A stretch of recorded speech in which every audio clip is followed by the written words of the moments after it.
Hear ye, draw near and pay heed to our merry play. Behold the sitting room of the Danbury home. See, here sits Grandmother Danbury, her grandchildren, her daughter-in-law, the fair Mistress Eliza Danbury, Miss Tabitha Wilberforce. It is Christmas Eve in the year of 1776, and the family is preparing for the most revered gentleman, St. Nicholas. Pray silence now as our story unfolds. Have some tea, Mistress Wilberforce. And perhaps a scone. Thank you, Mrs. Danbury. And how are all you children today? We're fine, Mistress Wilberforce.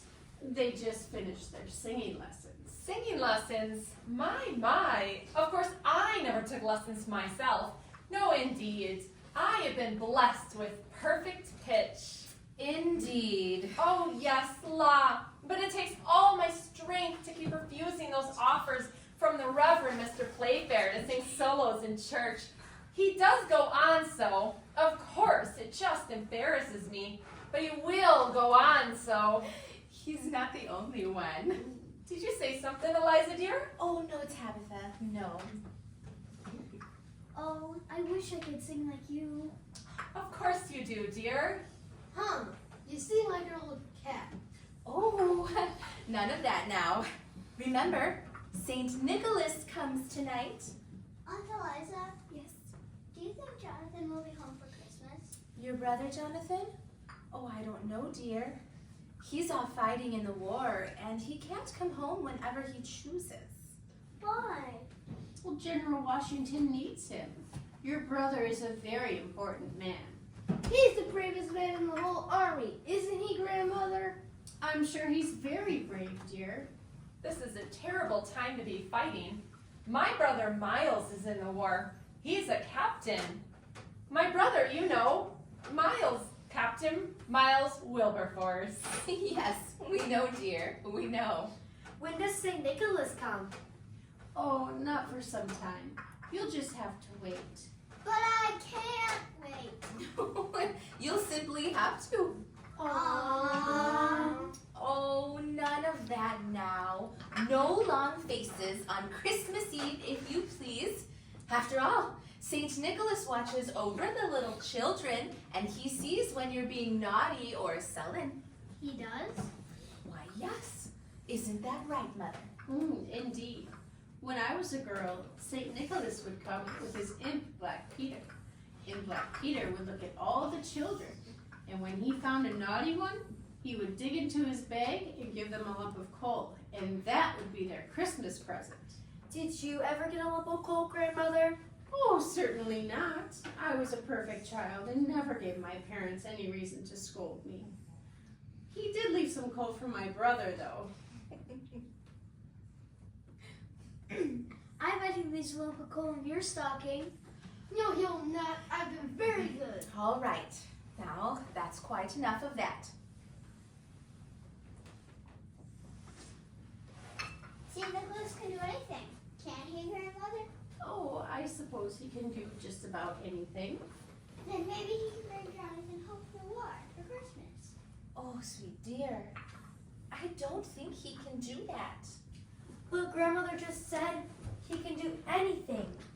Well, I know, but, Then why can't he bring Jonathan home from the war for Christmas? well, that is, Eliza.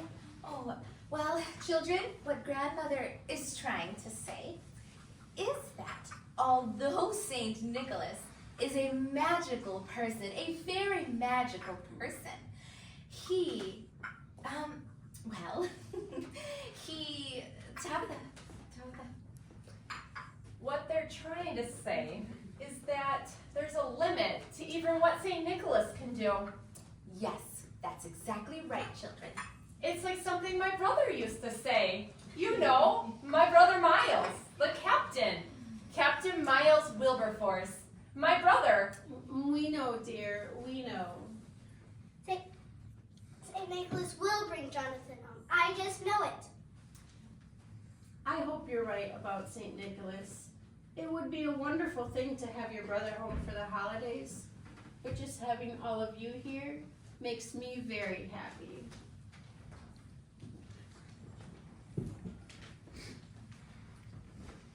And now let us withdraw from this tender scene. Come and follow me to the second scene. But first, news from the war. Our noble army has suffered a crushing blow in New York in the hands of the British. General Washington has been forced to retreat to Delaware, where he waits his chance to strike back. Night is falling and the weather grows cold. Now come follow me. Behold the second scene, wherein is depicted the tender farewell twixt Mistress Betsy Danbury, eldest daughter of the good Squire Danbury, and her intended Robert Langley. Ladies may wish to have their handkerchiefs at the ready, for this is a most affecting scene. And now we begin. My own dearest darling, My dear heart, this is the last female embrace I shall experience until after the war. oh, the war. Must we talk about the war again? I'm sorry, Betsy dear. Must you go? Now we've already been over this. I know. It's your duty. Duty. What about your duty to me? What do you mean? It's Christmas time, and the cotillion season is in full flight. Now, who's gonna escort me to the dances? Oh, Betsy. Don't oh Betsy me. This is important. So is the war. Fiddlesticks. There's always going to be another war somewhere. But how often is there going to be a Christmas ball? Answer me that. Oh, I give up. Next Saturday, the Carstairs are giving a ball, and now I shall have to find someone else to take me. Someone else to take you. Let's see. Lionel Parsons. I think he will do. Lionel Parsons? Over my dead body. Now you just listen to me, Elizabeth Danbury. We have to get something straight between us. Oh, what's that? You are my girl. Am I? Why, confounded, of course you are. We've been keeping company for 3 years now. I mean, there ought to count for something. Go on. And I don't think it's right for you to go to any dances with anyone but me. Why, Robert, I never knew you felt this way. Well, I do. I thought we had an understanding. An understanding is this a proposal? Oh, Robert, this is so sudden. What? I'd love to be your wife. But Mrs. Robert Langley. Oh, I love the sound of that. now, Betsy. I can't wait to tell Mother and Father. They'll be so happy. Now, wait a I'll wear minute. grandmother's wedding dress and we'll be married in the parlor. Wait a minute! What's the matter, Robert, dear? I have not asked you to marry me. What? Oh, I see. So you've just been trifling with my affections? String the poor little fool along until something better comes your way? Now, I Betsy. see it all now. You never had any intention of marrying me. You just got my hopes up for naught. Get out, sir. Go off to your precious war. I never want to see you again. Betsy, let's not part on a sour note. It's not that I don't want to marry you. I do. You do? Yes, but not now. After all, I am off to war tonight. And I may not come back. What do you mean? Well, people get killed in war, Betsy. And it wouldn't be fair to you if I married you now. Why, you would be a war widow. War widow killed? Oh, Robert, don't talk that way. I couldn't bear to live without you. Well, let's not about that now. After all, it is Christmas, isn't it? A time to be merry. I wish you didn't have to go. I know. Nothing's been the same since they signed that silly demarcation of in repentance. It's Declaration of Independence, and it is not silly. It is a great document, and it was long overdue. We have to show old King George that we are not his puppets, but a free nation. Well, I don't care what we are. All I know is ever since they signed that silly declaration thing, everyone close to me has gone off to war. First my brother Jonathan, and now you. I hate this war and what it has done to my family. Mother can't sleep and father looks so gaunt and drawn. With everyone away, it hardly feels like Christmas around here. I know. But this war can't last forever. Hear ye, all men of the 3rd Regiment assemble in town square. All men of the 3rd Regiment assemble in the town square. I must go, Betsy. My country is calling me. Oh, Robert, I shall miss you. Have no fear. I'll be back before you know it. I think I shall cry. Betsy, please, don't cry. I want my last view of you to be a smiling face. Now smile. Smile. That's right.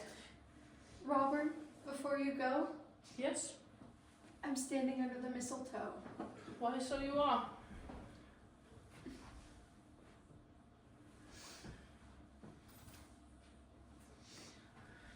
There. Now remember that kiss and cuddle them to me in one piece. Merry Christmas, Betsy. Merry Christmas, Robert. Goodbye for now, my love. Goodbye, Robert. Goodbye. Take care, Robert. Take care.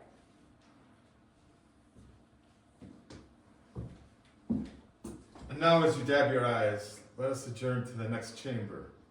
Weep not for the lady, though, her lover will return to her. It is dusk now, and the general and his troops are partaking in supper. A battle is in the offing. Will he be victorious? Only God and the general, Washington, will know for certain. Now, friends, to lighten the mood, we present a most diverting merriment that will put you all in good humor and make you forget the war. We present a merry jest twixt the serving maid and the farmhand. Pray silence as we begin. There now, that's perfect. I declare the Danburys will have the finest table setting in the town. Now, who can that be? Yes, who is it? Oh, it's you. Ned Nabob, what do you want here? Aw, now, is that any way to greet the man of your dreams? Dreams? Nightmares, more likely. What do you want? I'm busy. I just come up to see the thing I love most in life. You'll find the cider barrel in the basement. Ain't you the one, though? Always clowning? That's why I loves you so much, Persilly, darling. Oh, please. Now, you know I like come up here to seize you, Persilly. Really? I was thinking about you today, Persilly. Yep, I thought about you all right. I was down at the Waller, a-slopping Squire Danbury's prize sow. And as I was emptying a slop in her trough, she looked up at me with them beady eyes of hers. And I thought of you. A pig looked at you and you thought of me. How very charming, I'm sure. Now go away. I've no time for your fooling. Big doings tonight, eh? Yes, if you must know, the Danburys are having a dinner party and stop fiddling with the place settings. Honestly, don't you have something to do? Nah, I just finished cleaning the stables, and now I'm all yours. Come to my arms. Oh, now, stop that. Keep your hands to yourself. Mercy, what have I done to deserve this? Oh, what do you want? I want you, darling. I'm declaring for you. I want you to be my beloved. What? I want you to be my beloved. I want you to make my Christmas a merry one and say you'll be Mrs. Ned Nabob. Well, now I've heard everything. What on earth made you think that I would want to marry you? I mean, You know you want to get hitched to me. You know I'm a real catch. The only thing I'd catch from you is a disease. There you go, acting coy. Ugh. That's what I likes most about you, Persilly. Can't you just seize it, Persilly? You and me, man and wife, are living together in my little cabin in the woods. It's a fine house, Persilly, made of good, strong logs and wall-to-wall dirt. Plenty of room for you to cook my meals and wash my clothes. Oh, and I can always add a room or two for lots of little ones. Does that pleasure you, Persilly? Get out. Just get out and take your little log cabin and your wall-to-wall dirt and... Oh, just get out.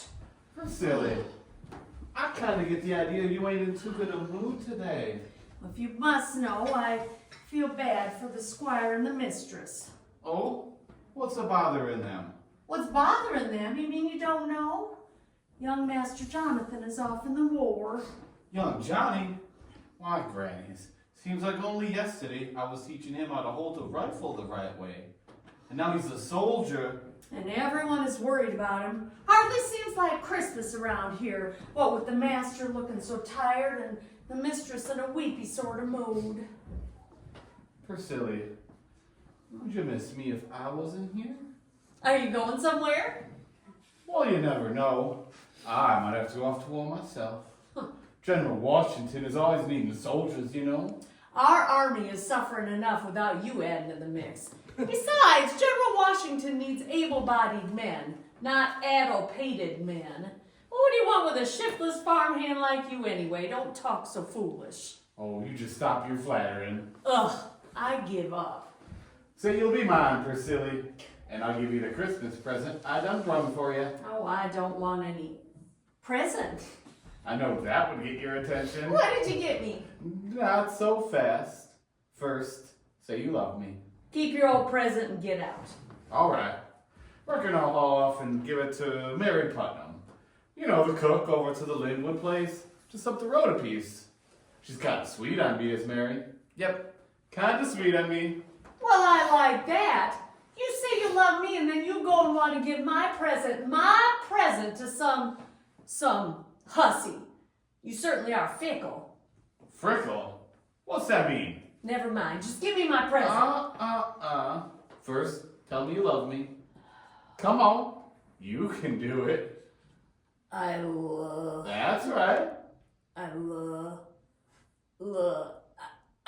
There, I said it. Now give me my present. Now say, I love you, Ned, darling. Keep your present. All right. I wonder if Mary's in the kitchen. Wait!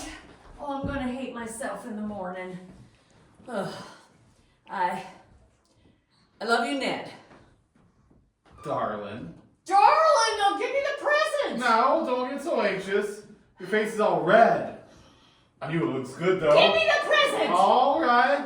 As long as I know you feel the same way about me as I does about you, you can have it. Merry Christmas, Priscilla. Well, what kind of jest is this? It's just an empty box. An empty box? Well, what the... Oh, there it is. Got out in the box.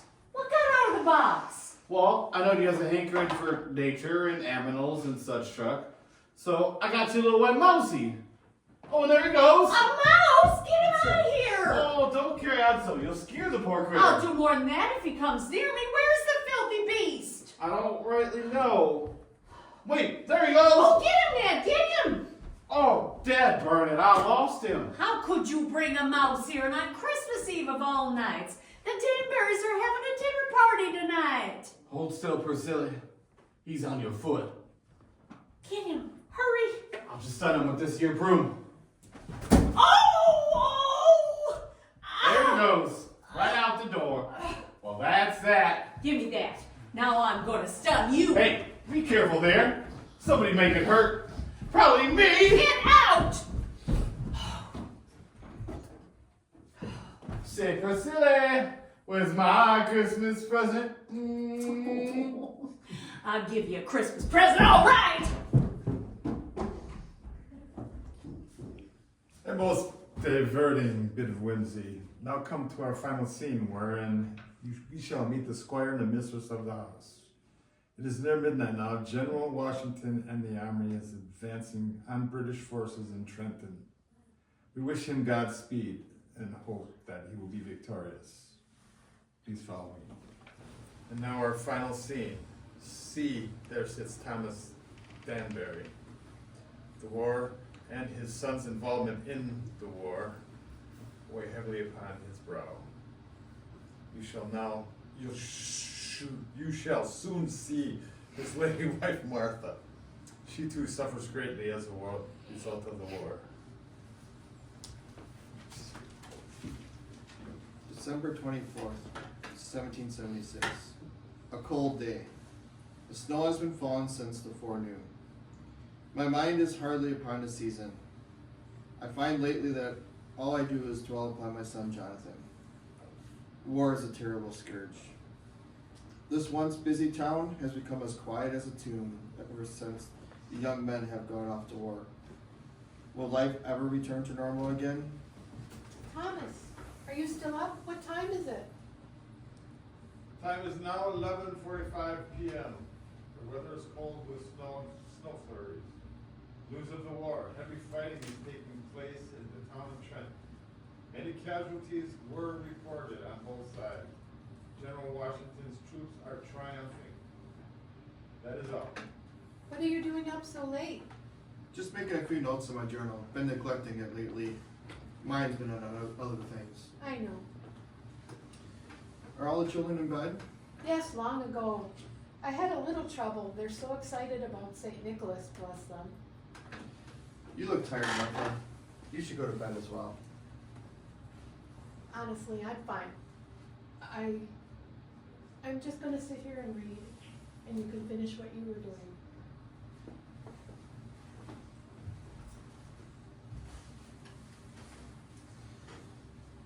The strain is more apparent upon my wife. She wears a brave face, yet I know she is very distraught. Many is the time I have seen her pacing the floor at night, unable to sleep. If only she were able to see Jonathan once more, to know that he is all right would perhaps put her mind at ease. Perhaps would put all our minds at ease and make this a truly Merry Christmas. Well, it's been a busy day, eh, Martha? Did you say something, Thomas? I said it's been a busy day. Yes indeed, quite a day. I thought the dinner party went well. Oh yes, quite well, except for the snow. Frankly, I'm glad the day is over, all the cooking and cleaning. I'm glad I can finally relax. Everyone is asleep and the house is finally quiet. Yes. Well, I suppose we should retire as well. It's gonna be an even busier day tomorrow. You coming? In a moment. He's not coming home tonight, Martha. I don't know what you're talking about. No, Martha. Oh, you know me so well. You miss Jonathan, don't you? I do. It's just that I'm having all my babies with me at Christmas time. To think of Jonathan off fighting in this weather at this time of the year, well, Yes, but Johnny can take care of himself. Now come, Martha. Let's go to bed. All right, Thomas. Come, Martha. All right. Now who could be at this hour? Mother, Father, is that really you? Jonathan, my boy. Jonathan, but how? His leg is hurt. You hurt your leg. Come, sit. Tell us what happened. Well, early this morning the Redcoats started in on us, and it looked for a time that we'd be defeated. They caught us as we went from Delaware to Trenton. They caught us by surprise, completely by surprise. I saw many of my comrades fall. There now. You don't have to tell us if it's too painful. No, I want to tell you.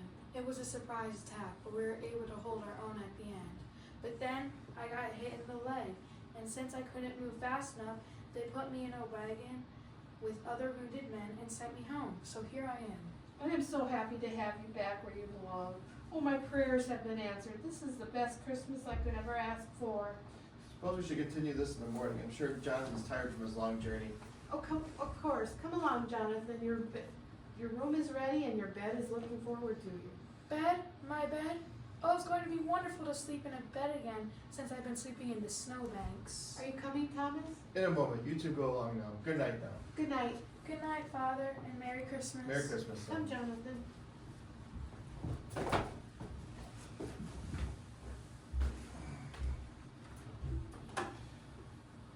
Postscript. My son Jonathan has returned to us, wounded but alive. Praise be to God for his safe return. My fervent hope is that this war will soon be over and that all parents will experience the same joy my wife and I have had tonight at seeing their son comes walking up the road to their homes.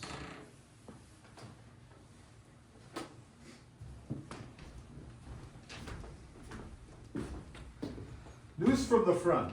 Our army is victorious. General Washington and his troops have routed the British in Trenton, and the tide of the war has changed. Success is within our grasp. The time is now midnight. Christmas Day, on Christmas Day, a most Merry Christmas to all of you that have come share their day with us. Merry Christmas to one and all. Merry Christmas! Good. Thank you, everyone.